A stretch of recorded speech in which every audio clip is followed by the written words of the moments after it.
ಅವನು ಹೇಳಿದ್ದೇನು ಅಂತಂದ್ರೆ ಎಲ್ಲ ಹರಿಚ್ಛೆ ನಂದೇನಿದೆ ಅನ್ನೋದು, ಇದಕ್ಕೆ ಪಲಾಯನವಾದ ಅನ್ನೋ. ಬಾಕಿದ್ದಕ್ಕೆಲ್ಲ ಹರಿಚ್ಛೆ ಅಲ್ಲ, ತನ್ನಿಚ್ಛೆ. ದುರ್ಯೋಧನ ಮುಂದೆ ಏನೇನು ಬಂದು ಹೇಳಿದ, ಜೂಜಾಟ ಕರಿ ಅದು ಕರಿ, ಅದಕ್ಕೆಲ್ಲ ತನ್ನ ಇಚ್ಛಾ ಪ್ರಕಾರ ಕರೆದ. ಇಂಥದ್ದೇನಾದ್ರೂ ಕೈ ಮೀರಿ ಹೋದಾಗ ತನಗೆ ವಿರುದ್ಧವಾದ ಕಡೆ, ತನಗೆ ಅನಭೀಷ್ಟವಾದದ್ದನ್ನ, ತನಗೆ ಬೇಡವಾದನ್ನ ಮಾಡಬೇಕಾದ್ರೆ ಎಲ್ಲ ಹರಿಸಂಕಲ್ಪ ಅಂದ್ಬಿಡು. ಹರಿಚ್ಛೆ ನನಗೇನಿದೆ, ಪರಮಾತ್ಮ ಹಾಗಿದ್ರು ಅವತಾರ ಮಾಡಿದಾನಂತೆ ಕೃಷ್ಣನಾಗಿ, ಅವನೇ ಹರಿಯೇ ಕೃಷ್ಣನಂತೆ. ಭೂಭಾರ ಸಂಹೃತಿ ಕೃತೆ ಸಹ್ಯಾವತೀರ್ಣ, ಅವನ ಅವತಾರ ಮಾಡಿದ್ದಾನಲ್ಲ, ಅವನೆಲ್ಲ ನೋಡ್ಕೊಳ್ತಾನೆ ಬಿಡು ಅಂದ್ಬಿಟ್ನಂತೆ. ಇಷ್ಟು ಹೇಳಿ ಕಳಿಸಿದಾಗ್ಲೂ ಈ ಮಾತಾಡಿದ ಕೂಡಲೇ ಅಕ್ರೂರನಿಗೆ ಗೊತ್ತಾಯ್ತು, ಇನ್ನು ಕೃಷ್ಣ ಹೇಳಿದ ಎರಡನೇ ಮಾತು ಹೇಳಬೇಕು ಅಂತ ಹೇಳಿ. ಆವಾಗ್ಲೇ ಹೇಳ್ತಾನೆ, ಏವಂ ನಿಶಮ್ಯ ವಚನಂ ಸತು ಯಾದವಶ್ಯ ಜ್ಞಾತ್ವಾ ಮನೋಶ್ಯ ಕಲುಷಂ. ಇವನ ಮನಸ್ಸು ಕೆಟ್ಟು ಹೋಗಿದೆ ಪೂರ್ತಿ. ಒಳ್ಳೆ ಮಾತಿನಿಂದ ಹೇಳಿದ್ರೆ ತಲೆಗೆ ಹೋಗ್ಲಿಲ್ಲ ಅಂತ ಹೇಳಿ ಕೊನೆಗೆ ಹೇಳಿದ, ತವನೈವ ಪುತ್ರಾಹ, ಇನ್ನಿನ್ 100 ಮಕ್ಕಳು ಹೋದ್ರು ಅಂತಲೇ ತೊಳ್ಕೊಂಡು ಬಿಟ್ಟು. ಎಂಥ ಮಾತಾಡಿದ್ದಾನೆ. ಇವತ್ತು ಈ ಪ್ರಸಂಗ ನಡೀತಾನೇ ಇದೆ ಪ್ರಸ್ತುತ ಪ್ರಪಂಚದಲ್ಲಿ. ಧೃತರಾಷ್ಟ್ರನ ಹಾಗೆ ಎಲ್ಲರೂ ಕೂಡ ಕುರುಡ್ರಂತೆ. ಧೃತರಾಷ್ಟ್ರನಿಗೆ ಕಣ್ಣು ಕುರುಡಾಗಿತ್ತು, ಶಾಸ್ತ್ರದ ಕಣ್ಣಿಲ್ಲ, ಧರ್ಮಶಾಸ್ತ್ರದ ಕಣ್ಣಿಲ್ಲ, ಒಂದ್ ರೀತಿಯಲ್ಲಿ ಕುರುಡ್ರಾಗಿದ್ದ. ಧೃತರಾಷ್ಟ್ರ ಏನ್ ಮಾಡ್ತಿದ್ದ, ತನ್ನ ಮಕ್ಕಳು ಅಂತ ತನ್ನ ಒಡ ಹುಟ್ಟಿದ ಔರಸ ಪುತ್ರರಲ್ಲಿ ಪ್ರೀತಿ. ಪಾಂಡುರಾಜನ ಮಕ್ಕಳು ಧರ್ಮ, ಯುಧಿಷ್ಠಿರ, ಭೀಮ, ನಕುಲ, ಸಹದೇವ, ಅರ್ಜುನ, ಅವರಲ್ಲಿ ತಿರಸ್ಕಾರ. ಇವತ್ತು ಏನಾಗಿದೆ ಅಂದ್ರೆ, ಮನುಷ್ಯರಿಗೆ ಕುರುಡ್ರಂತೆ, ಧೃತರಾಷ್ಟ್ರನಂತೆ ಇದ್ದಂತಹ ಮನುಷ್ಯರಿಗೆ 2 ಮಕ್ಕಳಂತೆ. ಆ ಕಡೆ ಪಾಂಡವರಿದ್ದ ಹಾಗೆ 2 ಹತ್ತಿರದಲ್ಲಿರ್ತಾರೆ. ಪಾಂಡವರ ಹಾಗೆ ಪರಕೀಯರು ಕೆಲವರು, ತನ್ನ ಮಕ್ಕಳು ಅಂತಿದ್ದ ಹಾಗೆ ಕೌರವರು ಕೆಲವರು. ಅಂದ್ರೆ ಸಹಜವಾದ ಪ್ರವೃತ್ತಿ ಒಂದಿರ್ತದಂತೆ, ಇನ್ನೊಂದು ಧರ್ಮಶಾಸ್ತ್ರದಿಂದ ಹಿಂಗ್ ಮಾಡು ಅಂತ ವಿಧಿಪೂರ್ವಕವಾದ ಪ್ರವೃತ್ತಿ ಮತ್ತೊಂದಿರ್ತದೆ. ಆದ್ರೆ ಎಲ್ಲರೂ ಏನ್ ಮಾಡ್ತಾರೆ, ಆ ಧೃತರಾಷ್ಟ್ರ ತನ್ನ ಮಕ್ಕಳ ಮೇಲೆ ಪ್ರೀತಿ ಮಾಡಿದ, ಪಾಂಡುರಾಜನ ಮಕ್ಕಳು ಅಂತ ತಿರಸ್ಕಾರ ಮಾಡಿಬಿಟ್ಟ, ಆದರ ಮಾಡಿ. ಹಾಗೆ ಪ್ರತಿಯೊಬ್ಬರು ಒಳಗಣ್ಣನ್ನು ಕುರುಡು ಮಾಡಿಕೊಂಡು ಸಹಜವಾದ ಪ್ರವೃತ್ತಿ ಏನಿರ್ತದೆ, ಬರೀ ಲೌಕಿಕ ಶಾಸ್ತ್ರ, ಭೋಗ ಜೀವನ, ಭೌತಿಕ ಜೀವನ, ಅದ್ರ ಕಡೆನೇ ಪ್ರವೃತ್ತಿ ಮಾಡ್ತಿರ್ತಾರೆ. ಈ ವಿಧಿಪೂರ್ವಕವಾಗಿ ಬಂದಿರ್ತದೆ ನೋಡ್ರಿ ಧರ್ಮಶಾಸ್ತ್ರದಿಂದ. ಇಂಥ ಆಧ್ಯಾತ್ಮಿಕ ಜೀವನ ಈ ಕಡೆ ಪ್ರವೃತ್ತಿ ಬರೋದೇ ಇಲ್ಲ, ಅದಕ್ಕೆ ಅನಾದರ. ಸಹಜವಾದ ಪ್ರವೃತ್ತಿ ಇರತಕ್ಕಂತಹ ಕಡೆ ಲೌಕಿಕದಲ್ಲಿ ಬಹಳ ಆದರ. ಧೃತರಾಷ್ಟ್ರ ಕೌರವರಲ್ಲಿ ಆದರ ಮಾಡಿದ, ಪಾಂಡುರಾಜನ ಮಕ್ಕಳಲ್ಲಿ ಕೃಷ್ಣ ಹೇಳಿ ಕಳಿಸಿದ್ರು ಕೂಡ ಅವರಲ್ಲಿ ಅನಾದರ ಮಾಡಿದ. ಹಾಗೆ ಲೌಕಿಕ ಪ್ರವೃತ್ತಿಯಲ್ಲಿ ಬಹಳ ಆಸಕ್ತಿ ಲೌಕಿಕದ ಕಡೆ, ಆಧ್ಯಾತ್ಮಿಕ ಶಾಸ್ತ್ರ ಪಾಂಡವರ ಹಾಗಿದ್ದಂತಹ ಕಡೆ ಅದರಲ್ಲಿ ಅನಾದರ ಇರ್ತದಂತ ಹೇಳ್ತಾರೆ. ಎರಡನ್ನೂ ಸಮಾನವಾಗಿ ನೋಡ್ಕೊಳ್ಳಿ. ಲೌಕಿಕ ಇರ್ಲಿ, ತದಲಂ ಬಹುಲೋಕ ವಿಚಿಂತನಯ, 90% ಅದೇ ಬೇಡ. ಪ್ರವಣಂಕುರು ಮಾನಸ ವೀಶಪದೇ, ಪಾಂಡವರ ಕಡೆನೂ ಸ್ವಲ್ಪ ಲಕ್ಷ್ಯ ಹಾಕು ಒಂದು. ಹಾಗೆ ಕೌರವರ ಕಡೆ ಲಕ್ಷ್ಯ ಇರ್ಲಿ, ಪಾಂಡವರ ಕಡೆನೂ ಸ್ವಲ್ಪ ಇರ್ಲಿ. ಲೌಕಿಕದ ಕಡೆ ಲಕ್ಷ್ಯ ಇರ್ಲಿ, ಆಧ್ಯಾತ್ಮಿಕದ ಕಡೆನೂ ಸ್ವಲ್ಪ ಲಕ್ಷ್ಯ ಬೇಕು. ಬರೇ ಆ ಕಡೆ ಮುಳುಗಬಾರದು. ಒಂದು ವೇಳೆ ಎಲ್ಲ ಹರಿಚ್ಛೆ, ನಾವೇನ್ ಮಾಡೋಣ, ಪರತಂತ್ರ, ನಮ್ಮ ಪ್ರವೃತ್ತಿ ಮನಸ್ಸು ಆ ಕಡೆನೇ ಪ್ರವೃತ್ತಿ ಆಗ್ತದೆ ಅಂತ ಧೃತರಾಷ್ಟ್ರನ ಹಾಗೆ ಪಲಾಯನವಾದ ಇಟ್ಟುಕೊಂಡು ಬರೇ ಲೌಕಿಕದಲ್ಲಿ ಮುಳುಗಿದ್ವಿ. ಪಾಂಡವರಂತೆ ಇರತಕ್ಕಂಥ ಸಚ್ಚಾಸ್ತ್ರ, ಶ್ರವಣ, ನೀತಿ ಇದರಲ್ಲಿ ಅನಾದರ ಹುಟ್ಟಿತು ಅಂತಂದ್ರೆ ಕೊನೆಗೆ ಕೃಷ್ಣನ ಎರಡನೇ ಮಾತು ಬರ್ತದೆ, ತವ ಪುತ್ರ ನಸಂತೇವಾ. ಅಂದ್ರೆ ಏನಾಗ್ತದೆ, ನಾವು ಬರೇ ಲೌಕಿಕದಲ್ಲಿ ಮುಳುಗಿದಾಗ ಅದು ನಮಗೆ ಕೊನೆಯ ತನಕ ನಮ್ಮ ಹಿಂದೆ ಬರೋದಲ್ಲ. ಕೊನೆಯ ತನಕ ಬರೋದು ಯಾವುದು ಅಂತಂದ್ರೆ ಆಧ್ಯಾತ್ಮಿಕದಲ್ಲಿ ಪ್ರವೃತ್ತಿ ಮಾಡಿದಾಗ ಅದು ನಮ್ಮ ಹಿಂದೆ ಬಂದು ನಮ್ಮನ್ನು ಕಾಪಾಡ್ತದೆ ಹೊರತು, ಯಾವ ಲೌಕಿಕವನ್ನ ನಾವು ನೆಚ್ಚಿಕೊಂಡಿರ್ತೀವಿ, ಮೆಚ್ಚಿರ್ತೀವಿ, ಅದು ಕೊನೆ ತನಕ ನಮ್ಮ ಹಿಂದೆ ಬರೋದಿಲ್ಲ. ಧೃತರಾಷ್ಟ್ರ ಇದ್ದಾಗಲೇನೆ ಅವನ ಕಣ್ಣೆದುರಿಗೆ 100 ಮಂದಿ ಸತ್ತೋದು. ಕೊನೆಗೆ ಅವನಿಗೆ ಅನ್ನ ಹಾಕಿದ್ ಯಾರು? ಧರ್ಮರಾಜನೇ ಅನ್ನ ಹಾಕಬೇಕು. ಹಾಗೆ ಇವತ್ತು ಸಹಜ ಪ್ರವೃತ್ತಿಯಾದ ಲೌಕಿಕದ ಪ್ರವೃತ್ತಿ ಕಡೆ ಮನುಷ್ಯ ಬಹಳವಾಗಿ ಹೋದ ಅಂತಂದ್ರೆ ಅದೇನೂ ಇವನಿಗೆ ತಾರಕ ಆಗೋದಿಲ್ಲ. ಕೊನೆಗೂ ಕೂಡ ತಾರಕ ಆಗೋದು ಧರ್ಮ, ಶಾಸ್ತ್ರ, ಇದೇ ತಾರಕ ಆಗ್ತದೆ ಹೊರತು ಅದು ಹಿಂದೆ ಬರೋದಿಲ್ಲ. ಧರ್ಮಸ್ಥ ಮನೋವರ್ತತೆ, ನಮ್ ಬೆನ್ನಿಂದ ಬರೋದು ಯಾವುದು? ಕೂಡಿಟ್ಟಂತಹ ಹಣ ಗೃಹಾದರ್ಥ ನಿವರ್ತಂತೆ. ಬರೇ ಹಣ ಸಂಪಾದನೆ ಮಾಡಿ ಮಾಡಿ ದಿನಾ ರಾತ್ರಿ ಲೆಕ್ಕ ಮಾಡಿ ಮಾಡಿ ಇಡ್ತಿರ್ತಾರೆ. ಕೆಲವು ಭೋಗಿಸ್ಲಿಕ್ಕೂ ಮನಸ್ಸು ಬರೋದಿಲ್ಲ. ದಿನಾ ಲೆಕ್ಕ ಮಾಡೋದು, ಒಂದು ನೋಟ್ ಏನಾದ್ರೂ ಕಡಿಮೆ ಆಗಿದೆಯೋ ಅಂತ ಲೆಕ್ಕ ಮಾಡೋದು, ಸರಿಯಾಗಿದೆ ರಬ್ಬರ್ ಬ್ಯಾಂಡ್ ಹಾಕಿ ಇಟ್ಬಿಡು, ಮತ್ತೆ ಮಾರನೇ ದಿವಸ ತೆಗೆಯೋದು, ಎಣಸೋದು, ರಬ್ಬರ್ ಬ್ಯಾಂಡ್ ಹಾಕಿ ಪರಮ ಸಂತೋಷ. ಅದರಲ್ಲಿ ಅಷ್ಟಾದ್ರ ಗೃಹಾದ ಅರ್ಥ ನಿವರ್ತಂತೆ. ಈ ಕೂಡಿಟ್ಟ ಹಣ ಅವನು ದೇಹ ಬಿಟ್ಟು ಹೋಗುವಾಗ 1 ಇಂಚ್ ಅವನ ಹಿಂದೆ ಬರೋದಿಲ್ಲ. ಎಲ್ಲಿ ಪೆಟ್ಟಿಗೆಯಲ್ಲಿ ಬೀಗ ಹಾಕಿಟ್ಟಿರ್ತಾನ ಅಲ್ಲೇ ಇರ್ತದಂತೆ. ಅಯ್ಯೋ ಪಾಪ, ದಿನಾ ನಾನು ಮುಟ್ಟಿ ಮುಟ್ಟಿ ಬೆನ್ ಸವರ್ತಿದ್ದ ಅಂತ ಆ ನೋಟುಗಳೇನಾದ್ರೂ ಬೆನ್ನಿಂದ ಬರ್ತದೇನು? ಗೃಹಾದರ್ಥ ನಿವರ್ತಂತೆ. ಬಂಧು ಬಾಂಧವರು ನನ್ನ ಮಕ್ಕಳು ಅಂತ ವ್ಯಾಮೋಹ ಮಾಡ್ತಿದ್ರಲ್ಲ, ಅವರೆಲ್ಲ ಬರ್ತಾರೇನು? ಸ್ಮಶಾನಾತ್ ಸರ್ವ ಬಾಂಧವಾಹ. ಸ್ಮಶಾನ ತನಕ ಬಂದು ಅಲ್ಲಿಂದ ಕಾಟ ಮಾಡಿ ಕಳಿಸ್ತಾರೆ. ಅಲ್ಲಿಂದ ವಾಪಸ್ ಬರೋರೆ, ಅದ್ರ ಹಿಂದೆ ಯಾರೂ ಬರೋದಿಲ್ಲ, ಅದ್ರ ಆಚೆಗೆ ಯಾರೂ ಬರೋದಿಲ್ಲ. ಸ್ಮಶಾನಾತ್ ಸರ್ವ ಬಾಂಧವಾಹ. ದೇಹ ಏನ್ ಬರ್ತದೆ? ಅಗ್ನಿಗೆ ದಗ್ಧ ಆಗಿ, ಶರೀರಂ ಅಗ್ನಿನಾ ದಗ್ಧಂ, ಅದು ಸುಟ್ಟು ಹೋಗ್ತದೆ ಅಷ್ಟೇನೆ. ಮತ್ತೆ ಬರೋದು ಯಾವುದು ಜೀವನ ಹಿಂದೆ? ಧರ್ಮಸ್ಥ ಮನುವರ್ತತೆ, ಅವನ ಹಿಂದೆ ಬರೋದು ಧರ್ಮ. ಆದ್ರಿಂದ ಧರ್ಮರಾಜ ಭೀಮ ಅಂದ್ರೆ ಜ್ಞಾನ, ಭಕ್ತಿ, ವೈರಾಗ್ಯ, ಮೇಧ, ಪ್ರಜ್ಞಾ, ಇಂಥ ಅನೇಕ ಗುಣಗಳಿಗೆ ಪ್ರತೀಕ. ಭೀಮ. ಅರ್ಜುನ ಅಂತಂದ್ರೆ ಶಾಸ್ತ್ರಶ್ರವಣದ ಸಂಕೇತ. ಅವನು ಅರ್ಜುನ ಅಂದ್ರೆ ಶಾಸ್ತ್ರಶ್ರವಣ. ನಕುಲ ಸಹದೇವ ಅಂತಂದ್ರೆ ಅವರು ನೀತಿ. ಹೀಗೆ ಇವರೆಲ್ಲ ಧರ್ಮ, ಶಾಸ್ತ್ರಶ್ರವಣ, ಭಕ್ತಿ ಜ್ಞಾನಾದಿಗಳು, ನೀತಿ, ಇದರಲ್ಲಿ ನಾವು ಇದು ನೋಡುವಾಗ ಸಹಜ ಪ್ರವೃತ್ತಿ ಆ ಕಡೆ ಇರೋದಿಲ್ಲ. ಪಾಂಡವರ ಹಾಗೆ, ಧೃತರಾಷ್ಟ್ರನಿಗೆ ಪಾಂಡವರಿದ್ದ ಹಾಗೆ ನಮ್ಗೆ ಅವು ಇರ್ತಾವೆ. ಆದ್ರೂ ಕೂಡ ಕೃಷ್ಣನ ಮಾತಿನಂತೆ ಅದ್ರ ಕಡೆ ಲಕ್ಷ್ಯ ಕೊಡಬೇಕು, ಅದ್ರ ಬಗ್ಗೆ ಆದರ ಮಾಡಬೇಕು. ಇಲ್ದಿದ್ರೆ ತವ ಪುತ್ರ ನಸಂತೇವ ಅಂತಂದ್ರೆ ಈ ಲೌಕಿಕ ಪುತ್ರರು ಲೌಕಿಕ ಪದಾರ್ಥಗಳಲ್ಲಿ ವ್ಯಾಮೋಹ ಮಾಡಿದ್ರೆ ಅದು ಯಾವುದೂ ಕೊನೆ ತನಕ ಬರೋದಲ್ಲ. ಹೀಗೆ ಧೃತರಾಷ್ಟ್ರನ ಪ್ರವೃತ್ತಿ ಹೇಗಿತ್ತು ತನ್ನ ಮಕ್ಕಳಲ್ಲಿ ಮತ್ತು ಪಾಂಡವರಲ್ಲಿ. ಕೃಷ್ಣ ಏನ್ ಹೇಳಿ ಕಳಿಸಿದ ಅಕ್ರೂರನ ಹತ್ರ ಅನ್ನೋದು ನಮಗೊಂದು ಆಧ್ಯಾತ್ಮಿಕ ಸಂದೇಶ. ಏವಂ ಅಧ್ಯಾತ್ಮನಿಷ್ಠಂ ಹಿ ಭಾರತಂ ಸರ್ವಮುಚ್ಯತೆ ಅಂತಾರೆ. ಮಹಾಭಾರತ ಪ್ರತಿಯೊಂದು ಕೂಡ ಮೇಲ್ನೋಟಕ್ಕೆ ಒಂದು ನಡೆದ ಘಟನೆ ಆದ್ರೆ ಒಳ ಅರ್ಥದಲ್ಲಿ ಜಗತ್ತಿಗೆ ಸಂದೇಶ ಕೊಡ್ತಕ್ಕಂಥ ಆಧ್ಯಾತ್ಮಿಕ ಪರವಾಗಿದೆ ಅಂತ. ಇತ್ತೂಚಿವಾನ್ ಸಹ ಮರುತ್ತನಯಾರ್ಜುನಾಭ್ಯಾಂ ಪ್ರಾಯಾತ್ ಪುರಿಂಚ ಸಹದೇವ ಯುತ ಸ್ವಕೀಯಾನ್. ಇಷ್ಟು ಅಕ್ರೂರ ಹೇಳಿ ಮಧುರಾಪಟ್ಟಣಕ್ಕೆ ಹೊರಟ. ಮಧುರೆಗೆ ಹೋಗುವಾಗ ಹಾಗಿದ್ರು ಅಲ್ಲಿ ಕೃಷ್ಣ ಇದ್ದಾನೆ, ನಾವು ಬರ್ತೀವಿ ಅಂತ ಹೇಳಿ ಭೀಮ, ಅರ್ಜುನ, ಸಹದೇವ 3 ಮಂದಿ ಅಕ್ರೂರನ ಜೊತೆಗೆ ಮಧುರಾಪಟ್ಟಣಕ್ಕೆ ಬಂದ್ರಂತೆ. ಬಂದು ಕೃಷ್ಣನ ಬಳಿಯಲ್ಲಿ 3 ವರ್ಷ ವಾಸ ಮಾಡಿದ್ದಾರೆ. ಅಕ್ರೂರನ ಜೊತೆಗೆ ಬಂದು 3 ವರ್ಷ ಅಲ್ಲಿದ್ದು ಬೇರೆ ಬೇರೆ ಶಾಸ್ತ್ರ ವಿದ್ಯೆಗಳನ್ನೆಲ್ಲ ಕಲ್ತರಂತೆ. ಜ್ಞಾನಂತು ಭಾಗವತ ಮುತ್ತಮ ಆತ್ಮಯೋಗ್ಯಂ ಭೀಮ ಅರ್ಜುನೋ ಭಗವತ ಸಮವಾಪ್ಯ ಕೃಷ್ಣಾತ್ ತತ್ರೋಷತುರ್ಭಗವತಾ ಸಹ ಯುಕ್ತ ಚೇಷ್ಟೌ ಸಂಪೂಜಿತೌ ಯದುಭಿರುತ್ತಮ ಕರ್ಮ ಸಾಧವು. ಒಳ್ಳೆ ಧರ್ಮಾನುಷ್ಠಾನ ಮಾಡಿಕೊಂಡು ಕೃಷ್ಣನ ಹತ್ರ ಭಾಗವತ ಜ್ಞಾನ, ಪರಮಾತ್ಮನ ತತ್ವಜ್ಞಾನವನ್ನ ಭೀಮ ಮತ್ತು ಅರ್ಜುನ ಇಬ್ಬರು ಸಂಪಾದನೆ ಮಾಡಿದ್ರು. ಅಲ್ಲೇ ಬಹಳ ಕಾಲ ಕರ್ಮ ಮಾಡಿಕೊಂಡಿದ್ರು. ಅದೇ ಸಂದರ್ಭದಲ್ಲಿ ಭೀಮಸೇನ ದೇವರು ಬಲರಾಮನ ಹತ್ರ ಗದಾವಿದ್ಯೆಯನ್ನು ಕಲಿತರಂತೆ. ಭೀಮ ವಾಯುದೇವರ ಅವತಾರ, ಬಲರಾಮ ಶೇಷದೇವರ ಅವತಾರ. ಅಂದ ಮೇಲೆ ಭೀಮ ತನಗಿಂತ ಕೆಳಗಿನವರಾದ ಶೇಷದೇವರ ಅವತಾರಭೂತರಾದಂತಹ ಬಲರಾಮ ದೇವರಿಂದ ಗದಾವಿದ್ಯೆಯನ್ನು ಹ್ಯಾಕ್ ಕಲಿತ. ಗದಾಭ್ಯಾಸ ಮಾಡಬೇಕಾದ್ರೆ, ವಿದ್ಯಾಭ್ಯಾಸ ಮಾಡಬೇಕಾದ್ರೆ ಗುರುಗಳಿಗೆ ನಮಸ್ಕಾರ ಮಾಡಬೇಕಷ್ಟೇ. ಭೀಮ ಬಲರಾಮನಿಗೆ ನಮಸ್ಕಾರ ಮಾಡ್ತಿದ್ನೋ ಹೇಗೆ? ಗದಾವಿದ್ಯೆ ಅಭ್ಯಾಸ ಮಾಡುವಾಗ ನಮಸ್ಕಾರ ಮಾಡದೆ ಹಾಗೆ ಬಂದು ಅಭ್ಯಾಸ ಮಾಡೋ ಹಾಗಿಲ್ಲ, ನಮಸ್ಕಾರ ಮಾಡಬೇಕು. ನಮಸ್ಕಾರ ಮಾಡಿದ್ರೆ ವಾಯುದೇವರು ಶೇಷದೇವರಿಗೆ ನಮಸ್ಕಾರ ಮಾಡಿದ ಹಾಗೆ. ಇದೇನು ಅಂತ ಸಂದೇಹ ಬರ್ತದೆ. ಪ್ರತ್ಯುದ್ಯಮೋ ಭಗವತೋಪಿ ಭವೇದ್ಗದಾಯಾ ಶಿಕ್ಷಾ ಯದಾ ಭಗವತ ಕ್ರಿಯತೇನ ಚೇಮಂ ಕುರ್ಯಾದಿತಿ ಸ್ಮ ಭಗವತ್ ಸಮನುಜ್ಞಯೈವ ರಾಮಾದ ಶಿಕ್ಷ ದುರ್ಗಾಯ ಪುರಸ್ಸ ಭೀಮಃ. ಕೃಷ್ಣನ ಹತ್ರನೇ ಅಧ್ಯಯನ ಮಾಡಬಹುದಾಗಿತ್ತಲ್ಲ. ಕೃಷ್ಣನಿಗೆ ಬರದೇ ಇರೋ ವಿದ್ಯೆ ಯಾವುದಿದೆ? ಗದಾವಿದ್ಯೆ ಕೃಷ್ಣನಿಗೆ ಬರೋದಿಲ್ಲೇನು? ಅಂತಹದ್ದು ಕೃಷ್ಣನ ಹತ್ರನೇ ಈ ಭಾಗವತ ಜ್ಞಾನ ಎಲ್ಲ ಅಧ್ಯಯನ ಮಾಡಿದವನು ಅರ್ಜುನ. ಕೃಷ್ಣನ ಹತ್ರ ಶಸ್ತ್ರಾಭ್ಯಾಸ ಮಾಡಿದ, ಅಸ್ತ್ರವಿದ್ಯೆಯನ್ನ ಕಲಿತ ಅರ್ಜುನ ಕೃಷ್ಣನ ಹತ್ರ ಕಲಿತ ಹಾಗೆ ಭೀಮನು ಕೂಡ ಕೃಷ್ಣನಿಂದ ಗದಾವಿದ್ಯೆಯನ್ನು ಅಭ್ಯಾಸ ಮಾಡಬಹುದಾಗಿತ್ತು.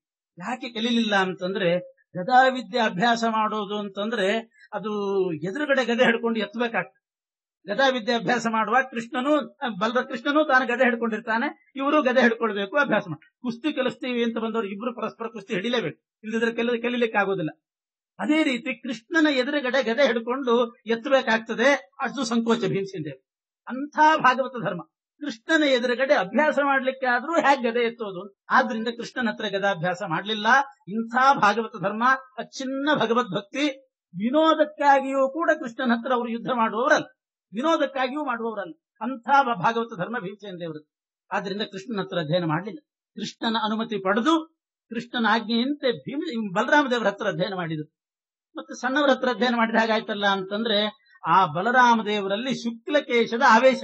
ಮೂಲರೂಪಿ ಪರಮಾತ್ಮನಿಗೆ ಶುಕ್ಲಕೇಶ, ಕೃಷ್ಣಕೇಶ ಅಂತ 2. ಉದ್ಭವರ್ಹಾತ್ಮನ ಕೇಶವು 2 ಕೂದಲು ತೆಗೆದು ಹಾಕಿದಂತೆ ಒಂದು ಕೃಷ್ಣಾವತಾರ ಆಯಿತು, ಇನ್ನೊಂದು ಶೇಷಾವತಾರಿ ಬಲರಾಮನಲ್ಲಿ ಆವಿಷ್ಟವಾಯಿತು. ಯಾವಾಗ ಶುಕ್ಲಕೇಶದ ಆವೇಶ ಇರ್ತಿತ್ತೋ ವಿಶೇಷವಾಗಿ ಆವಾಗೆಲ್ಲ ನಮಸ್ಕಾರ ಮಾಡೋದಷ್ಟೇ. ಶುಕ್ಲಕೇಶದ ಆವೇಶ ಇದ್ದಾಗ, ಅದು ಹೋದಾಗ ಗದೆ ಹಿಡ್ಕೊಂಡು ಎತ್ತಿರ್ತದಂತೆ ಭೀಮ. ಇಂಥ ಜ್ಞಾನ. ಯಾವಾಗ ಆವೇಶ ಇದೆ ಯಾವಾಗಿಲ್ಲ ಅಂತ ತಿಳ್ಕೊಂಡು ಇದ್ದಾಗ ನಮಸ್ಕಾರ, ಇಲ್ದಿದ್ದಾಗ ಗದೆ ಹಿಡ್ಕೊಂಡು ಎದುರುಗಡೆ ಹೋಗೋದು, ಪ್ರತ್ಯುದ್ಯಮ ಮಾಡೋದು. ಈ ರೀತಿ ಭೀಮಸೇನ ದೇವರು ಬಲರಾಮ ದೇವರ ಹತ್ರ ಗದಾವಿದ್ಯೆಯನ್ನು ಅಭ್ಯಾಸ ಮಾಡಿದ್ದಾರಂತೆ. ಮತ್ತು ಆ ಬಲರಾಮ ಅಧ್ಯಯನ ಮಾಡಿದ್ದೇ ಕೃಷ್ಣನ ಹತ್ರ. ರಾಮೋಪಿ ಶಿಕ್ಷಿತ ಮರೀಂದ್ರ ಧರಾತ್ ಪುರೋಶ್ಯ ಭೀಮೇ ದದೌ ಅಥ ಪರಾಣಿ ಹರೇರವಾಪ. ಬಲರಾಮನು ಕೂಡ ಕೃಷ್ಣನಿಂದಲೇ ಅಭ್ಯಾಸ ಮಾಡಿದ್ದ. ಭೀಮ ಕೃಷ್ಣನ ಹತ್ರ ಮಾಡೋದಿಲ್ಲ ಅಂತ ಒಂದು ನಿಯಮ ಇಟ್ಟುಕೊಂಡದ್ರಿಂದ ಕೃಷ್ಣನ ಅನುಮತಿಯಂತೆ ಕೃಷ್ಣನ ಎದುರುಗಡೆ ಬಲರಾಮ ದೇವರು ಭೀಮನಿಗೆ ಗದಾಭ್ಯಾಸ ಮಾಡಿಸಿದರಂತೆ. ಅರ್ಜುನ ಅಸ್ತ್ರಗಳನ್ನೆಲ್ಲ ಕಲಿತ. ಸಹದೇವ ಉದ್ಧವನಿಂದ ನೀತಿಶಾಸ್ತ್ರವನ್ನ ಕಲಿತಂತೆ. ಈ ರೀತಿ 3 ವರ್ಷ ಅವರೆಲ್ಲ ಅಲ್ಲಿ ವಾಸ ಮಾಡಿ ಅಸ್ತ್ರವಿದ್ಯೆ ಆಯಿತು. ಭೀಮ ಗದಾಭ್ಯಾಸ ಮಾಡಿ ಅವರೆಲ್ಲರೂ ಕೂಡ ಮತ್ತೆ ಪುನಃ ಹಸ್ತಿನಾಪುರಕ್ಕೆ ಬರ್ತಿದ್ದಾರೆ. ಕೃಷ್ಣನ ಹತ್ರ ಅನುಮತಿ ಪಡ್ಕೊಂಡು ಬಂದ್ರು. ಕೃಷ್ಣನ ಅನುಮತಿ ಪಡ್ಕೊಂಡು ಬರುವಾಗ ಭೀಮಸೇನ ದೇವರು ವಿಶೋಕ ಅಂತ ಒಬ್ಬ ಕೃಷ್ಣನ ಮಗನನ್ನ ತನ್ನ ಸಾರಥಿಯನ್ನಾಗಿ ಮಾಡ್ಕೊಂಡು ಕರ್ಕೊಂಡು ಬಂದ. ಬರುವಾಗ ಸುಮ್ಮನೆ ಬರಲಿಲ್ಲ, ವಿಶೋಕನ ಜೊತೆ ಕರ್ಕೊಂಡು ಬಂದ. ವಿಶೋಕ ಭೀಮನಿಗೆ ಸಾರಥಿಯಾಗಿ ಬಂದಂತ. ವಿಶೋಕ ಯಾರು ಅಂತಂದ್ರೆ ಕೃಷ್ಣನ ಮಗ. ಆದ್ರೆ ಕೃಷ್ಣನಿಗೆ ಈ ಕಂಸನ ವಧೆ ಆದ ಮೇಲೆ ಕೃಷ್ಣ ಸೈರಂಧ್ರಿಕಾ ಅಂತ ಅವಳನ್ನ ಮದುವೆ ಆಗಿರ್ತಾನೆ. ಸೈರಂಧ್ರಿಕಾ ಅಂದ್ರೆ ತ್ರಿವಕ್ರ. ಕೃಷ್ಣನಿಗೆ ಗಂಧಂ ಸಮರ್ಪಯಾಮಿ ಅಂತ ಗಂಧಾರ್ಪಣೆ ಮಾಡಿದವಳು. ಒಬ್ಬಳು ಗೂನು ಬೆನ್ನಿನವಳು, 3 ಕಡೆ ಅವಳಿಗೆ ಗೂನಾಗಿರ್ತದಂತೆ. ಅಂಥ ತ್ರಿವಕ್ರೆ ಅವಳನ್ನ ರುಜುಗಾತ್ರಿಯನ್ನಾಗಿ ಮಾಡಿ ಕೃಷ್ಣ ಅವಳನ್ನು ಮದುವೆ ಮಾಡಿಕೊಂಡಿದ್ದ. ಸೈರಂಧ್ರಿಕೋದರ ಭವ ಸತು ನಾರದಸ್ಯ ಶಿಷ್ಯೋ ವೃಕೋದರ ರಥಸ್ಯ ಬಭೂವಯಂತ. ಆ ತ್ರಿವಕ್ರೆ ಯಾರು ಅಂತಂದ್ರೆ ಯಾ ಪಿಂಗಲಾನ್ಯ ಭವ ಆತ್ಮನಿ ಸಂಸ್ಥಿತಂ ತಂ ಸಂಸ್ಮೃತ್ಯ ಕಾಂತ ಮುರುಗಾಯ ಮಭೂತ್ ತ್ರಿವಕ್ರ. ಹಿಂದಿನ ಜನ್ಮದಲ್ಲಿ ಅವಳು ಪಿಂಗಲ ಅಂತಕ್ಕಂಥ ಒಬ್ಬ ವೇಶ್ಯಾಸ್ತ್ರೀ, ಒಬ್ಬ ವೇಶ್ಯೆ. ಪಿಂಗಲ ಅಂತ ಅವಳ ಹೆಸರು. ಹಣಕ್ಕಾಗಿ ಯಾರ್ಯಾರನ್ನೋ ಅವಲಂಬಿಸಿ ಹಣ ಸಂಪಾದನೆ ಮಾಡಿದಂಥ ವೇಶ್ಯೆ ಅವಳು. ಕೊನೆಗೆ ತನ್ನ ಅಂತ್ಯಕಾಲದಲ್ಲಿ ಅವಳಿಗೆ ಜ್ಞಾನೋದಯ ಆಗಿ ಆಶೆ ಎಲ್ಲ ಹೋಗಿ, ಆಶಾಹಿ ಪರಮಂ ದುಃಖಂ ನೈರಾಶ್ಯಂ ಪರಮಂ ಸುಖಂ. ಆಶೆ ಮನುಷ್ಯನಿಗೆ ದುಃಖಕ್ಕೆ ಕಾರಣ. ಆಶೆ ಗೆದ್ದ ಅಂತಂದ್ರೆ ಪರಮ ಸುಖ ಅದು ಅಂತ ಭಾವಿಸಿ ತನ್ನಲ್ಲಿರ್ತಕ್ಕಂಥ ಪರಮಾತ್ಮನೇ ನನಗೆ ಉದ್ಧಾರಕ, ಬೇರೆಯವರು ಏನ್ ಕೊಟ್ಟಾರು ಅಂತ ಪರಮಾತ್ಮನಲ್ಲಿ ಭಕ್ತಿ ಮಾಡಿ ಆ ಪಿಂಗಲ ಅನ್ನುವಂಥ ವೇಶ್ಯೆ ಕೊನೆಗೂ ಭಕ್ತಿ ಮಾಡಿ ಪರಮಾತ್ಮನ ಅನುಗ್ರಹದಿಂದ ಅವಳೇ ತ್ರಿವಕ್ರೆಯಾಗಿ ಹುಟ್ಟಿ ಪರಮಾತ್ಮನ ಅಂಗಸಂಗ ಆಯ್ತು. ಅವಳು ಗಂಧಾರ್ಪಣೆ ಮಾಡಿದ್ಲು ಕೃಷ್ಣನಿಗೆ ಕಂಸನ ವಧೆಗೆ ಹೋಗುವಾಗ. ಗಂಧಾರ್ಪಣೆ ಮಾಡಿದ್ರಿಂದ ಕೃಷ್ಣ ಪರಮಪ್ರೀತನಾಗಿ ಅವಳಿಗಿದ್ದಂಥ 3 ಕಡೆ ಗೂನು ಬೆನ್ನೇನಿತ್ತು ಅದೆಲ್ಲ ಪರಿಹಾರ ಮಾಡಿಬಿಟ್ಟಂತೆ. ಎಲ್ಲವೆಲ್ಲ ವಕ್ರವಾಗಿತ್ತು, ಬೆನ್ನು ಗೂನಾಗಿತ್ತು, ಕೈ ಸೊಟ್ಟ, ಕಾಲು ಸೊಟ್ಟ. ಅವಳ ಪಾದದ ಮೇಲೆ ತನ್ನ ಪಾದ ಊರಿ ಗದ್ದ ಹಿಡಿದು ಎತ್ತಿ ಬಿಟ್ಟನಂತೆ, ರುಜುಗಾತ್ರಿ ಆಗಿಬಿಟ್ಲಂತೆ. ಏನು ಆಪರೇಷನ್ ಇಲ್ಲ, ಏನಿಲ್ಲ, ಏನೂ ಇಲ್ಲದೇನೆ ಆ ಸೊಟ್ಟಾದ ವಕ್ರವಾದ ಆ ಎಲುಬುಗಳನ್ನೆಲ್ಲ ನೇರ ಮಾಡಿ ಅವಳಿಗೆ ಸೌಂದರ್ಯ ಬರೋ ಹಾಗೆ ಮಾಡಿದಂತೆ. ತಾಂತ ನರ್ಜುವಕ್ತ್ರೀ ರುಜುಗಾತ್ರಿ ಅಂತಾರೆ. ಅಂತಹ ರುಜುಗಾತ್ರಿಯನ್ನಾಗಿ ಮಾಡಿಬಿಟ್ಟ ಸ್ಪರ್ಶ ಮಾತ್ರದಿಂದ. ಆಮೇಲೆ ಅವಳು ಕೇಳ್ಕೊಂಡ್ಲಂತೆ, ಕೃಷ್ಣ ನೀನೇ ಮದುವೆ ಆಗ್ಬೇಕು, ನೀನೇ ನನ್ನನ್ನು ವಿವಾಹ ಮಾಡ್ಕೊಳ್ಬೇಕು, ಈಗಲ್ಲ ಕಾಲಾಂತರದಲ್ಲಿ ಬಂದು ಮದುವೆ ಆಗ್ತೀನಿ ಅಂತ ಹೇಳಿದ್ನಂತೆ. ಆಮೇಲೆ ಮಾತು ಕೊಟ್ಟಂತೆ ಅದೇ ಕೃಷ್ಣ ಬಂದು ತ್ರಿವಕ್ರೆಯನ್ನ ಮದುವೆ ಆಗ್ತಾನೆ. ವಿವಾಹ ಮಾಡಿಕೊಂಡ ಮೇಲೆ ಆ ತ್ರಿವಕ್ರೆಯಲ್ಲಿ ಈ ವಿಶೋಕ ಅನ್ನುವಂತಹ ಮಗ ಹುಟ್ಟಿ. ಕೃಷ್ಣನಿಗೆ ತ್ರಿವಕ್ರೆಯಲ್ಲಿ ಹುಟ್ಟಿದ ಮಗ ವಿಶೋಕ. ಅವನು ಭೀಮನಿಗೆ ಸಾರಥಿಯಾಗಿ ಬಂದ. ಅಕ್ರೂರನ ಜೊತೆಗೆ ಇವರು ಬಂದು 3 ವರ್ಷ ಇದ್ದು ಅಧ್ಯಯನ ಮಾಡಿ ಹಿಂತಿರುಗುವಾಗ ವಿಶೋಕ ನಾನು ನಿನ್ ಜೊತೆಗೆ ಬರ್ತೀನಿ ಸಾರಥಿಯಾಗಿ ಸಾರಥ್ಯ ಮಾಡಿದ್ನಂತೆ. ಅಪ್ಪನೂ ಸಾರಥ್ಯನೇ ಮಾಡಿದವನು ಕೃಷ್ಣ. ಮುಂದೆ ಯುದ್ಧದ ಸಂದರ್ಭದಲ್ಲಿ ಅರ್ಜುನನಿಗೆ ಸಾರಥ್ಯ ಆದ ಕೃಷ್ಣ. ಅದಕ್ಕಿಂತ ಮೊದಲೇ ಕೃಷ್ಣನ ಮಗ ವಿಶೋಕ ಭೀಮನಿಗೆ ಸಾರಥ್ಯ ಆಗಿದೆ. ಭೀಮ ಅಣ್ಣ ಅವನು ಕೃಷ್ಣನ ಮಗನ ಸಾರಥ್ಯ ಮಾಡಿಕೊಂಡ. ತಮ್ಮನಾದಂಥ ಅರ್ಜುನ ಕೃಷ್ಣನನ್ನೇ ಸಾರಥ್ಯನ್ನಾಗಿ ಮಾಡಿಕೊಂಡ. ಇಬ್ರು ಸಾರಥ್ಯ ಮಾಡ್ತಾರೆ ಅಂತ ಆದ್ಮೇಲೆ ಕೃಷ್ಣನ್ನೇ ಮಾಡ್ಕೊಂಡ್ಬಿಡಬಹುದಾಗಿತ್ತು ಭೀಮ. ಕೃಷ್ಣನ ಮಗ ತಮ್ಮನಿಗೆ ಆಗ್ತಿದ್ದ, ಅಪ್ಪ ಅಣ್ಣನಿಗೆ, ಮಗ ತಮ್ಮನಿಗೆ ಸಾರಥಿ ಅಂತ ಆಗ್ತಿತ್ತು. ಆದ್ರೆ ಮಗ ಅಣ್ಣನಿಗೆ ಸಾರಥಿ, ಅಪ್ಪನಾದಂಥ ಕೃಷ್ಣ ತಮ್ಮನಾದ ಅರ್ಜುನನಿಗೆ ಸಾರಥಿ. ಯಾಕೆ ಕೃಷ್ಣನ್ನೇ ಯಾಕೆ ಮಾಡ್ಕೊಳ್ಳಿಲ್ಲ ಅಂತಂದ್ರೆ, ಕೃಷ್ಣ ಅರ್ಜುನನಿಗೆ ಸಾರಥಿ ಆದ್ರೆ ಅರ್ಜುನನಿಗೆ ಕೀರ್ತಿ ಬರ್ತದೆ, ಅವನಿಗೆ ವಿಶೇಷವಾದಂತಹ ಶ್ರೇಯಸ್ಸಾಗಬೇಕು. ಇದು ಭೀಮಸೇನ ದೇವರ ಸಂಕಲ್ಪ ಇತ್ತು. ಅರ್ಜುನ ಮುಂದಾಗಬೇಕು ಅಂತ ಭೀಮನ ಸಂಕಲ್ಪ ಇತ್ತು. ಆದ್ರಿಂದ ಭೀಮನ ಸಂಕಲ್ಪದಂತೆ ಅರ್ಜುನ ಮುಂದಾಗಬೇಕಾದ್ರೆ ತಾನು ಸಾರಥಿ ಆಗಬೇಕು ಅಂತ ಕೃಷ್ಣ ಅರ್ಜುನನಿಗೆ ಸಾರಥಿ ಆದ. ವಿಶೋಕ ಅಂತೂ ಮೊದಲೇ ಸಾರಥಿಯಾಗಿ ಬಂದ. ಅವನು ಸಾರಥಿಯಾಗಿದ್ದಾನೆ ಅಂದ್ರೆ ಮತ್ತೆ ಶಾಸ್ತ್ರ ಗೊತ್ತಿದ್ದಿಲ್ಲ ಅಂತ ಅರ್ಥ ಅಲ್ಲ. ತಂ ಪಂಚರಾತ್ರ ವಿಧಮಾಪ್ಯ ಸುಸಾರಥಿಂ ಸಹ. ಆಚಾರ್ಯ ಹೇಳ್ತಾರೆ, ಸಾರಥಿಯಾಗಿ ಬಂದಂತಹ ವಿಶೋಕ ಎಂಥವನು, ಪಂಚರಾತ್ರ ಚೆನ್ನಾಗಿ ಅಧ್ಯಯನ ಮಾಡಿ ನಾರದರ ಶಿಷ್ಯ ಪಂಚರಾತ್ರ ಅಧ್ಯಯನ ಮಾಡಿದವನು. ಸೈರಂಧ್ರಿಕೋದರ ಭವ ಸತು ನಾರದಸ್ಯ ಶಿಷ್ಯ. ನಾರದರ ಶಿಷ್ಯನಾಗಿ ಪಂಚರಾತ್ರವನ್ನೆಲ್ಲ ಅಧ್ಯಯನ ಮಾಡಿದಂಥವನು ದೊಡ್ಡ ಜ್ಞಾನಿ, ವಿಶೇಷ ಜ್ಞಾನಿ ಆಗಿದ್ದಂತೆ. ಅಂಥ ಜ್ಞಾನಿಯಾದ ಪಂಚರಾತ್ರ ಜ್ಞಾನಿಯಾದ ವಿಶೋಕ ಭೀಮನಿಗೆ ಸಾರಥ್ಯ. ಭೀಮೋ ಮುಮೋದ ಪುನರಾಪ ಪರಾತ್ಮ ವಿದ್ಯಾಂ. ಅಂದ್ರೆ ಇದರಲ್ಲಿ ಒಂದು ಅಂತರಾರ್ಥ ಏನು ಅಂತ ನೋಡ್ಬೇಕು. ಪಂಚರಾತ್ರ ಜ್ಞಾನಿಯಾದಂಥ ವಿಶೋಕನನ್ನ ಭೀಮ ತನ್ನ ರಥಕ್ಕೆ ಸಾರಥ್ಯನ್ನಾಗಿ ಮಾಡಿಕೊಂಡು. ಅಂದ್ರೆ ಅರ್ಥ, ನಮ್ಮ ರಥ ಅಂದ್ರೆ ನಮ್ಮ ದೇಹ, ರಥ ಅಂದ್ರೆ ಇಲ್ಲಿ ದೇಹ ಅಂತ ಇಟ್ಟುಕೊಳ್ಬೇಕು. ಏಷ ದೇವರಥ ಅಂತ ದೇಹವನ್ನ ರಥ ಅಂತ ವರ್ಣನೆ ಮಾಡ್ತಾರೆ. ದೇಹವೇ ರಥ. ಈ ದೇಹದ ಯಾತ್ರೆ ಚೆನ್ನಾಗಿ ನಡಿಬೇಕಾದ್ರೆ, ನಮ್ಮ ದೇಹದ ಜೀವನ ನಡಿಬೇಕಾಗಿದ್ರೆ ನಾವು ಮಾರ್ಗದರ್ಶಕರನ್ನಾಗಿ ಸಾರಥಿಯನ್ನಾಗಿ ನಮ್ಮ ಜೀವನದಲ್ಲಿ ಯಾರನ್ನಿಟ್ಟುಕೊಳ್ಬೇಕು? ಪಂಚರಾತ್ರ ಜ್ಞಾನಿಯಾದಂತಹ ವಿಶೋಕನನ್ನ ತನ್ನ ರಥಕ್ಕೆ ಭೀಮ ಸಾರಥಿ ಮಾಡಿಕೊಂಡ ಹಾಗೆ ನಮ್ಮ ಜೀವನದ ಯಾತ್ರೆಯಲ್ಲಿ ನಮ್ಮ ದೇಹದ ರಥಕ್ಕೆ ಯಾರು ಮಾರ್ಗದರ್ಶಕರಾಗಿರಬೇಕು, ಯಾರು ನಿಯಾಮಕರಾಗಿರಬೇಕು ಅಂತಂದ್ರೆ ಒಳ್ಳೆ ಜ್ಞಾನಿಗಳನ್ನ ನಾವು ಇಟ್ಕೊಂಡಿರ್ತೇವೆ. ಜ್ಞಾನಿಗಳ ಸಹವಾಸ ಮಾಡಿ ಅವರ ಮಾರ್ಗದರ್ಶನದಲ್ಲಿ ನಾವು ನಮ್ಮ ದೇಹ ರಥವನ್ನು ಮುನ್ನಡೆಸಬೇಕು ಹೊರತು ಯಾರ್ಯಾರ್ದೋ ಸಹವಾಸ ಮಾಡಿ ಅವರ ಮಾರ್ಗದರ್ಶನದಲ್ಲಿ ನಡೆದ್ರೆ ಎಲ್ಲೆಲ್ಲೋ ಹೋಗಿ ಬಿಡಬೇಕು. ಅದರಿಂದ ಭೀಮ ತೋರಿಸಿಕೊಟ್ಟಂತಹ ಆದರ್ಶ ಏನು ಅಂತಂದ್ರೆ ಪಂಚರಾತ್ರ ಜ್ಞಾನಿಯನ್ನ ತಾನು ಸಾರಥಿಯನ್ನಾಗಿ ಮಾಡಿಕೊಂಡು, ಹಂಗೆ ನಮ್ಮ ಜೀವನದಲ್ಲಿ ನಮ್ಮನ್ನು ಕೈ ಹಿಡಿದು ಒಳ್ಳೆ ಮಾರ್ಗದಲ್ಲಿ ನಡೆಸುವಂತಹ ಸಾರಥಿಗಳು ಜ್ಞಾನಿಗಳಾಗಬೇಕು. ಸಾಧ್ಯವಾದಷ್ಟು ಜ್ಞಾನಿಗಳ ಒಡನಾಟ, ಜ್ಞಾನಿಗಳ ಸಹವಾಸ ಇತ್ತು ಅಂತಾದ್ರೆ ನಾವು ಸನ್ಮಾರ್ಗದಲ್ಲಿ ನಡೀತೇವೆ, ಅಂಥವರೇ ಸಾರಥಿ ಆಗಬೇಕು ಅನ್ನೋದನ್ನ ಭೀಮಸೇನ ದೇವರು ತೋರಿಸ್ತಾ ಇದ್ದ. ಹೀಗೆ ವಿಶೋಕನನ್ನ ಕರ್ಕೊಂಡು ಬಂದ್ರು. ಬಂದ ಮೇಲೆ ಎಲ್ಲಾ ಕಡೆ ಎಲ್ಲೆಲ್ಲಿ ದುಶ್ಯಾಸ್ತ್ರಗಳು ಪ್ರಸಾರವಾಗಿ ಭಗವನ್ ಮಾರ್ಗ, ಪರಮಾತ್ಮ ಸರ್ವೋತ್ತಮ ಅನ್ನೋ ಮಾರ್ಗವನ್ನು ಬಿಟ್ಟು ಇತರ ಮಾರ್ಗದಲ್ಲಿ ಜನರು ಸಾಕ್ತಿದ್ರು. ಅವರನ್ನೆಲ್ಲ ಅವರಿಗೆ ಬುದ್ಧಿವಾದ ಹೇಳಿ ಎಲ್ಲರನ್ನು ಸನ್ಮಾರ್ಗದಲ್ಲಿ ನಡೆಯುವಂತೆ ಮಾಡ್ತಾ ಇದ್ರಂತೆ ಭೀಮಸೇನ ದೇವರು. ಆಮೇಲೆ ಧರ್ಮರಾಜ ಯುಧಿಷ್ಠಿರ ಅವನು ವಿಶೇಷವಾಗಿ ವೇದವ್ಯಾಸ ದೇವರಿಂದಲೇನೆ ತತ್ವವಿದ್ಯೆಯನ್ನು ಅಧ್ಯಯನ ಮಾಡಿದನಂತೆ. ವ್ಯಾಸಾದವಾಪ ಪರಮಾತ್ಮ ಸುತತ್ವ ವಿದ್ಯಾಂ ಧರ್ಮಾತ್ಮಜೋಪಿ ಸತತಂ ಭಗವತ್ ಪ್ರಪನ್ನ. ಹೀಗೆ ಎಲ್ಲರೂ ಕೂಡ ಒಳ್ಳೆ ವಿದ್ಯಾವಂತರಾಗಿ ಪಾಂಡವರು ಸದ್ಧರ್ಮಚಾರಿಗಳಾಗಿ ಪರಮಾತ್ಮನಿಂದ ಶಿಕ್ಷಣವನ್ನು ಪಡೆದು ವಿಶೇಷವಾದ ಸನ್ಮಾರ್ಗದಲ್ಲಿ ನಡ್ಕೊಳ್ತಾ ಇದ್ರು. ಇನ್ನು ಮುಂದೆ ಇವರಿಗೆಲ್ಲ ದ್ರೋಣಾಚಾರ್ಯರಿಂದ ಹೆಚ್ಚಿನ ವಿದ್ಯಾಭ್ಯಾಸ ನಡೀತು. ಆ ದ್ರೋಣಾಚಾರ್ಯರು ವಿದ್ಯಾಭ್ಯಾಸ ಮಾಡುವ ಗುರುಗಳಾಗುವ ಪ್ರಸಂಗ ಹೇಗೆ ಬಂತು, ದ್ರೋಣಾಚಾರ್ಯರು ಹೇಗೆ ಗುರುಗಳಾದರು ಅಂತ ಅನ್ನೋದಕ್ಕೊಂದು ಹಿನ್ನೆಲೆ ಇದೆ, ಮಾರ್ಮಿಕವಾದ ಹಿನ್ನೆಲೆ. ಅದನ್ನು ಹೇಳ್ತಾ ಇದ್ದಾರೆ ಆಚಾರ್ಯರು. ಪಾಂಡವರು ಇನ್ನೂ ಪಾಂಡುಕೇಶ್ವರದಲ್ಲೇ ಇದ್ದಾಗ, ಅವರಿನ್ನೂ ಹಸ್ತಿನಾಪುರಕ್ಕೆ ಬಂದಿಲ್ಲ. ಹಸ್ತಿನಾಪುರಕ್ಕೆ ಬಂದಾಗ ಎಷ್ಟು ವರ್ಷ ಆಗಿತ್ತು? ಧರ್ಮರಾಜನಿಗೆ 16 ವರ್ಷ, ಭೀಮನಿಗೆ 15, ಅರ್ಜುನನಿಗೆ 14 ವರ್ಷ. ಆವಾಗ ಇವರೆಲ್ಲ ಹಸ್ತಿನಾಪುರಕ್ಕೆ ಬಂದರು. ಅದಕ್ಕೆ ಮುಂಚೆ ಇವರಿನ್ನೂ ಹಸ್ತಿನಾಪುರಕ್ಕೆ ಬರೋದಕ್ಕಿಂತ ಮುಂಚೆ ನಡೆದಂತಹ ಒಂದು ಘಟನೆ, ಅಶ್ವತ್ಥಾಮ ಹುಟ್ಟಿಯಾಗಿತ್ತು. ದ್ರೋಣಾಚಾರ್ಯರ ಮಗನಾಗಿ ಹುಟ್ಟಿದವರು ಅಶ್ವತ್ಥಾಮರು. ದ್ರೋಣಾಚಾರ್ಯರಿಗೆ ಕೃಪಿಯಲ್ಲಿ ಮಗನಾಗಿ ಹುಟ್ಟಿದ್ರು. ದ್ರೋಣಾಚಾರ್ಯರು ಯಾವ ವೃತ್ತಿಯಲ್ಲಿದ್ರು ಅಂತ ಅನ್ನೋದನ್ನು ಹಿಂದೆನೆ ಹೇಳಿದ್ದಾರೆ ಆಚಾರ್ಯ. ಯದಾ ಭರದ್ವಾಜ ಸುತಸ್ವ ಸಂಚಯಿ ಪ್ರತಿಗ್ರಹೋಜ್ಜೋ ನಿಜ ಧರ್ಮವರ್ತಿ ದ್ರೌಣಿಸ್ತಥಾ ತದಾ ಧಾರ್ತರಾಷ್ಟ್ರೈ ಸಮೇತ್ಯ ಕ್ರೀಡನ್ ಪಯಃ ಪಾತು ಮುಪೈತಿ ಸದ್ಮಾ. ದ್ರೋಣಾಚಾರ್ಯರು ಅಸಂಚಯ ವ್ರತದಲ್ಲಿದ್ರಂತೆ. ಅಸಂಚಯ ಅಂತ ಒಂದು ವ್ರತ, ನಾಳೆಗೆ ಅಂತ ಏನು ಕೂಡಿಡ್ಲಿಕ್ಕಿಲ್ಲ. ಸಂಚಯ ಅಂದ್ರೆ ಕೂಡಿಡೋದು, ನಾಳೆಗೆ ಅಂತ ಕೂಡಿಡ್ತಿದ್ದಿಲ್ಲ. ಅದು ಅಸಂಚಯ ವ್ರತ ಅಂತ ಕರೀತಾರೆ ಅದನ್ನು. ಬಹಳ ದೊಡ್ಡ ವ್ರತ. ರಾಘವೇಂದ್ರ ಸ್ವಾಮಿಗಳು ಆ ಅಸಂಚಯ ವ್ರತದಲ್ಲಿ ಇದ್ರು ಅಂತ ಉಲ್ಲೇಖ ಇದೆ. ರಾಘವೇಂದ್ರ ವಿಜಯ ವ್ಯಾಖ್ಯಾನದಲ್ಲಿ ಹೇಳ್ತಾರೆ. ಒಂದೊಂದು ಪಕ್ಷದಲ್ಲೇ, ಶುಕ್ಲ ಪಕ್ಷ ಕೃಷ್ಣ ಪಕ್ಷದಲ್ಲೇನೆ 5-6 ಏಕಾದಶಿ ಬರುವಷ್ಟು ಬಡತನ ಇತ್ತಂತೆ. 5-6 ಏಕಾದಶಿ ಅಂದ್ರೆ ಪಂಚಾಂಗದಲ್ಲಿ ಒಂದೇ, ಇವ್ರ ಮನೆಯಲ್ಲೇ 5-6 ಅಷ್ಟು ಬಡತನ, ಅಷ್ಟು ನಿರ್ಧನತ್ವ. ಅಂಥ ಪ್ರಸಂಗದಲ್ಲಿ ಯಾರಾದ್ರೂ ತಂದು ಕೊಟ್ರೆ, ಇವರಿಗೆ ಊಟ ಆಗಿಲ್ಲ ಇವತ್ತು, ಇಂತ ಯಾರಾದ್ರೂ ತಂದು ಕೊಟ್ರೆ, ಬೇಕಾದಷ್ಟು ತಂದು ಕೊಟ್ರೆ ರಾಯರು ಏನ್ ಮಾಡ್ತಿದ್ರು ಅಂದ್ರೆ ಅವತ್ತಿಗೆ ಎಷ್ಟು ಬೇಕು ಅಷ್ಟು ಮಾತ್ರ ಇಟ್ಟುಕೊಂಡು ಉಳಿದದ್ದನ್ನು ವಾಪಸ್ ಕಳಿಸ್ತಿದ್ರು. ನಾವಿರೋದು 3 ಜನ ನಮ್ಮ ಮನೆಯಲ್ಲಿ, 1 ಕೆಜಿ ಅಕ್ಕಿ ಸಾಕು, ಇದಕ್ಕಿಂತ ಹೆಚ್ಚಾಗಿ ಕೊಡ್ತಿದ್ದೀರಿ, ತಗೊಂಡು ಹೋಗ್ರಿ. ಅವರೇ ಹೇಳ್ತಿದ್ರಂತೆ, ಅಲ್ಲ ನಾಳೆಗಾಗತ್ತೆ ಇಟ್ಕೊಳ್ರಿ, ನಾಳೆಗಾಗತ್ತೆ, ನಾಡ್ದಿಗೆ ಆಗ್ತದೆ ಅಂತಂದ್ರೆ ನಾಳೆ ಬೇಕಾದ್ರೆ ನೀವೇ ತಂದ್ಕೊಡ್ರಿ ಅಂತಿದ್ರಂತೆ. ನಾಳೆಗೆ ಅಂತ ಇವತ್ತು ನಾನು ಇಟ್ಕೊಳ್ಳೋದಿಲ್ಲ, ನಿಮಗೆ ಪ್ರೇರಣೆ ಆದ್ರೆ ಪುರುಸೋತಿದ್ರೆ ನಾಳೆಗೆ ನೀವು ತಂದ್ಕೊಡ್ರಿ, ಇಲ್ದಿದ್ರೆ ದೇವರಿದ್ದಾರೆ, ಇಲ್ದಿದ್ರೆ ದೇವರಿದ್ದಾರೆ. ಅಂತೂ ನಾಳೆಗೆ ಅಂತ ನಾನು ಇವತ್ತಿಟ್ಕೊಳ್ಳಿಕ್ ತಯಾರಿಲ್ಲ. ಯಾಕೆ ಅಂತಂದ್ರೆ ಇವತ್ತಿಗೆ ಇಷ್ಟೂ ಇಲ್ದಿದ್ದವ್ರು ಎಷ್ಟೋ ಜನ ಇದ್ದಾರೆ, ಅವ್ರಿಗೆ ತಗೊಂಡು ಹೋಗಿ ಕೊಡ್ರಿ ಬೇಕಾದ್ರೆ ಅಂತ. ನನ್ನಂಥವ್ರು ಇನ್ಯಾರಾದ್ರೂ ಇದ್ದಾರೋ ನಮ್ಮ ಅಣ್ಣಂದ್ರು, ಅವರು ಏನೂ ಇಲ್ದಿದ್ದವ್ರು ಇರ್ತಾರೆ, ಅವ್ರಿಗೆ ಕೊಡ್ರಿ. ಅವ್ರು ಉಪವಾಸ ಇದ್ದು ಈ ಧಾನ್ಯ ಸುಮ್ಮನೆ ನಮ್ಮ ಡಬ್ಬಿಯಲ್ಲಿರೋದು ಬೇಡ. ಇದು ರಾಯರ ಪ್ರವೃತ್ತಿ ಇತ್ತಂತ.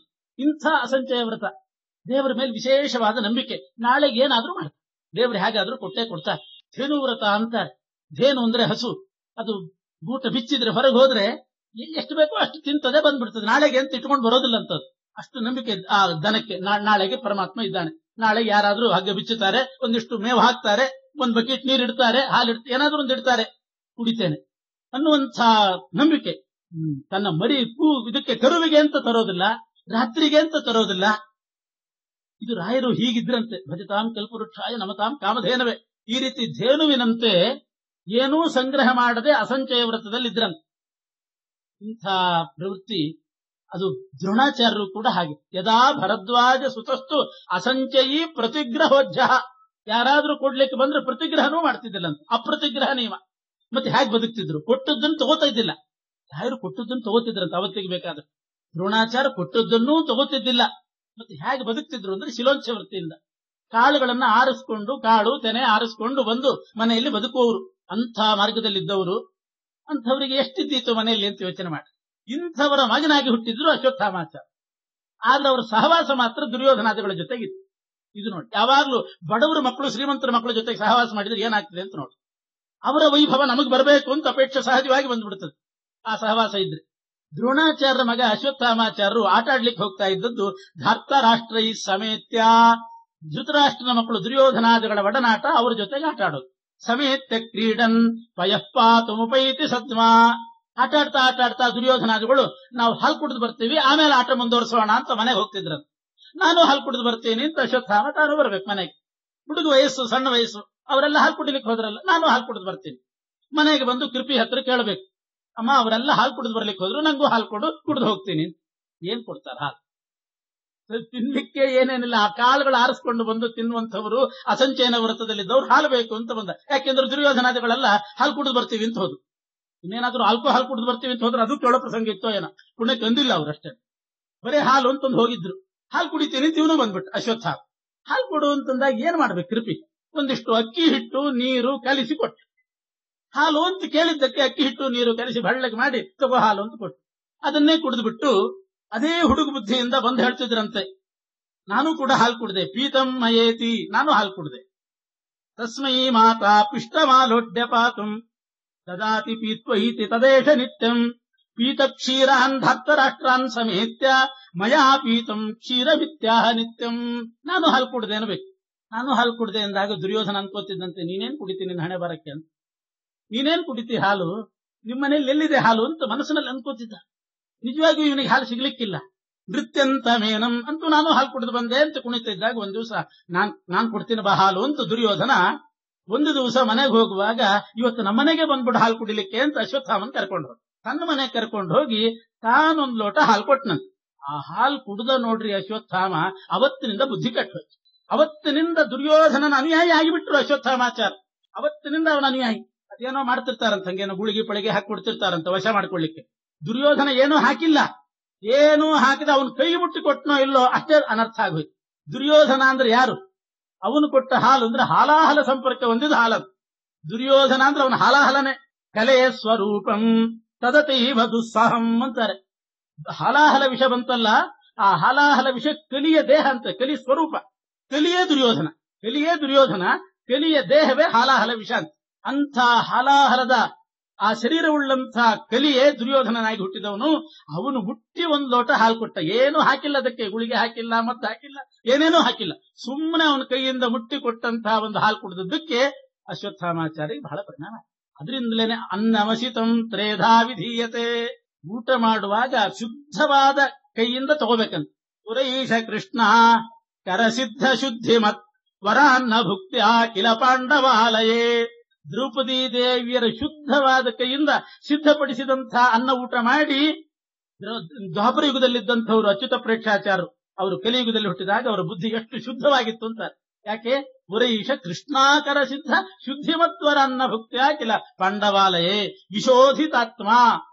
ಅಚ್ಯುತ ಪ್ರೇಕ್ಷಾಚಾರ್ಯರು ಮಧ್ವಾಚಾರ್ಯರಿಗೆ ಗುರುಗಳು ಅಂತ ಅನಿಸ್ಕೊಂಡ್ರು. ಆ ಭಾಗ್ಯ ಯಾಕೆ ಬಂತು? ಹಿಂದಿನ ಜನ್ಮದಲ್ಲಿ ದ್ವಾಪರದಲ್ಲಿದ್ದಾಗ ದ್ರೌಪದಿ ದೇವಿ ಸಿದ್ಧಪಡಿಸಿದ ಅನ್ನವನ್ನು ಸ್ವೀಕಾರ ಮಾಡ್ತಿದ್ದರು. ಅಂಥ ಆ ಕೈಗುಣ ಆಗಿರ್ತದೆ. ದುರ್ಯೋಧನನ ಕೈಗುಣ ಎಂಥದ್ದು ಯೋಚನೆ ಮಾಡ್ರೆ, ಅವನು ಕಲಿಯವನು. ಅವನು ಕೊಟ್ಟಂತಹ ಹಾಲು ಅಶ್ವತ್ಥಾಮಾಚಾರ್ಯ ಕುಡಿದ್ರು. ಅದರಿಂದ ಮುಂದೆ ಏನೇನೋ ಅನರ್ಥಕ್ಕೆ ಅದೆಲ್ಲ ಕಾರಣ ಆಯ್ತು. ಆಮೇಲೆ ಇನ್ನೊಂದು ದಿವಸ ಪುನಃ ಕದಾಚಿತ್ ಸತು ಮಾತ್ರ ದತ್ತೆ ವಿಷ್ಟೇ ನೇದಂ ಕ್ಷೀರಮಿತ್ಯಾರುರಾವ. ಇನ್ನೊಂದ್ಸಲ ಮನೆಗೆ ಬಂದು ಹಾಲು ಅಂತ ಕೇಳಿದಾಗ ಕೃಪಿ ಮತ್ತೆ ಆ ಪ್ರಕಾರ ಅಕ್ಕಿ ಹಿಟ್ಟು ನೀರು ಕಲಿಸಿಕೊಟ್ಲು. ಅದರ ರುಚಿ ಏನು, ಇದ್ರ ರುಚಿ ಏನು, ಇದು ಹಾಲಲ್ಲ ಅಂತ ಅಳ್ಳಿಕ್ ಶುರು ಮಾಡಿದ್ನಂತೆ. ಇದು ಹಾಲಲ್ಲ, ಮೋಸ ಮಾಡ್ತಾ ಇದ್ರಿ, ನನಗೆ ದುರ್ಯೋಧನ ಕೊಟ್ಟಂತಹ ಹಾಲೇ ಬೇಕು ಅಂತ. ಕಂಡಲ್ಲಿ ಹಾಲು ಕುಡಿಬಾರ್ದು ಅಂತ ಹೇಳೋದು ಇದಕ್ಕೆ. ಎಲ್ಲೆಲ್ಲೋ ಹೋಗಿ ಕುಡಿದು ಬಿಟ್ರಿ ಇಂಥವೆಲ್ಲ ಅನರ್ಥ.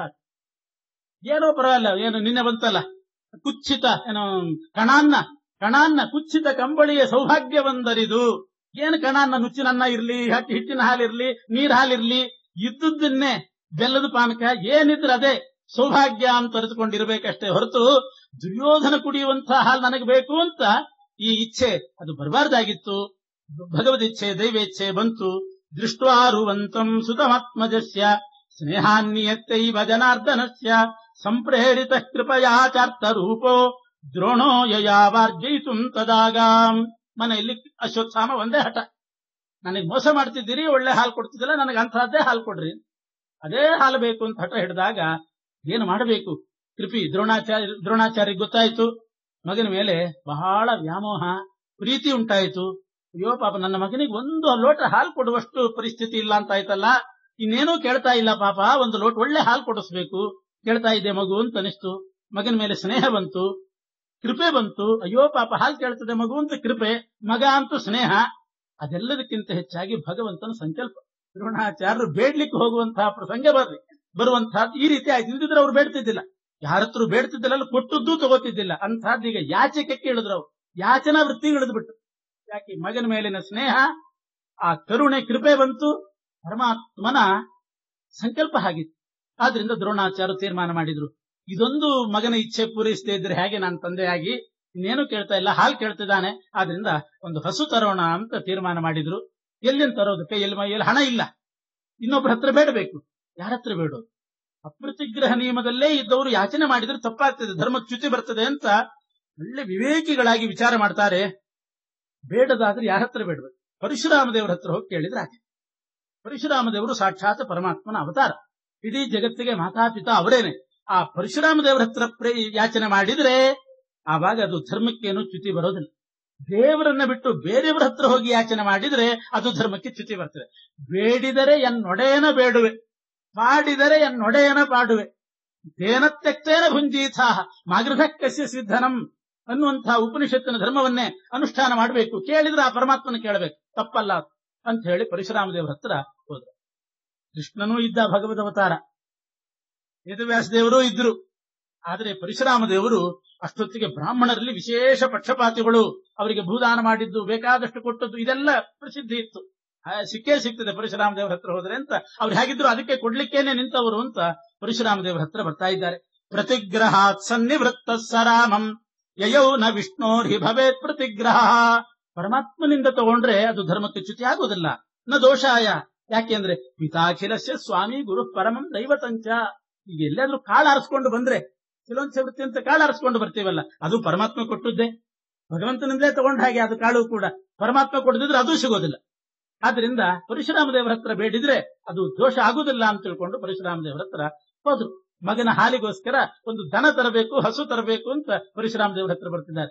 ದೂರದಲ್ಲಿ ಬರುವಾಗಲೇ ಪರಶುರಾಮ ದೇವರು ನೋಡಿದ್ರು, ದ್ರೋಣ ಬರ್ತಿದ್ದಾನೆ ಅಂತಂದು ಯೋಚನೆ ಮಾಡಿದ್ರು. ದ್ರೋಣಾಚಾರ್ಯ ಬಂದು ನಮಸ್ಕಾರ ಮಾಡಿ, ನನಗೊಂದು ಗೋವು ಬೇಕು ಅಂತ ಕೇಳಿದ್ರು, ಒಂದು ಆಕಳು ಬೇಕು ಅಂತ ಕೇಳಿದ ಕೂಡಲೇ ಪರಶುರಾಮ ದೇವರು ಹೇಳ್ತಾರೆ, ಅಯ್ಯೋ ನೀನು ಬರೋದು ಬಂದಿ, ಸ್ವಲ್ಪ ತಡವಾಗಿ ಬಂದಿ ಅಂದ್ಬಿಟ್ಟು. ಎಲ್ಲ ದಾನ ಮಾಡಿಬಿಟ್ಟಿದ್ದೀನಿ, ಸರ್ವಸ್ವ ದಾನ ಮಾಡಿದ್ದೀನಿ ಅಂದ್ರಂತವ್ರು. ಏನೇನು ಉಳಿದಿಲ್ಲ ಈಗ ನನ್ನ ಹತ್ರ, ಎಲ್ಲ ಕೊಟ್ಟಾಗಿದೆ, ಏನೇನು ಉಳಿದಿಲ್ಲ, ಎಲ್ಲ ಸರ್ವಸ್ವವನ್ನು ದಾನ ಮಾಡಿಬಿಟ್ಟಿದ್ದೀನಿ ಅಂತಾರ. ತೆಕ್ತಂ ಸರ್ವಂ ನಾದ್ಯ ವಿತ್ತಂ ಮಮಾಸ್ತಿ. ಹಣ ಹಸು ಏನ್ ನನ್ನ ಹತ್ರ ಇಲ್ಲ, ಆದ್ರೆ ಬಂದಿದ್ದಿ ಇಲ್ಲ ಅಂತ ಅನ್ನೋದಿಲ್ಲ ದ್ರೋಣ. ಮೂರಿದೆ, ಅದರಲ್ಲಿ ಯಾವ್ದು ಬೇಕಾದ್ರೆ ತಗೊಂಡು. ಯಾವ್ದು ಮೂರಿದೆ ಅಂತಂದ್ರೆ, ಆತ್ಮ, ನನ್ನ ಶರೀರ ಇದೆ, ಬೇಕಾದ್ರೆ ತಗೊಂಡು ಏನಾದ್ರೂ ಕೆಲಸ ಮಾಡಿಸ್ಕೋಬೇಕಾದ್ರೆ. ಆತ್ಮ, ನನ್ನ ಶರೀರ ಇದೆ. ವಿದ್ಯಾ, ನನ್ನಲ್ಲಿ ವಿದ್ಯೆ ಇದೆ, ಅದನ್ನು ಬೇಕಾದ್ರೆ ಕೊಡ್ತೀನಿ. ಹಸು ಇಲ್ಲ, ಆಕಳಿಲ್ಲ, ವಿದ್ಯೆ ಇದೆ ಕೊಡ್ತೀನಿ, ಅಥವಾ ಶರೀರ ಇದೆ ತಗೊಂಡು. ಶಸ್ತ್ರಂ, ನನ್ನ ಆಯುಧ ಇದೆ, ಪರಶು, ಬಿಲ್ಲು, ಬಾಣ, ಕೊಡ್ಲಿ, ಅದೆಲ್ಲ ಇದೆ, ಬೇಕಾದ್ರೆ ತಗೊಂಡು. ಇದು ಮೂರು ಬಿಟ್ರೆ ನನ್ನ ಹತ್ರ ಇನ್ನೇನು ಇಲ್ಲ, ಎಲ್ಲ ಕೊಟ್ಟಾಗಿದೆ ಅಂದ್ರ.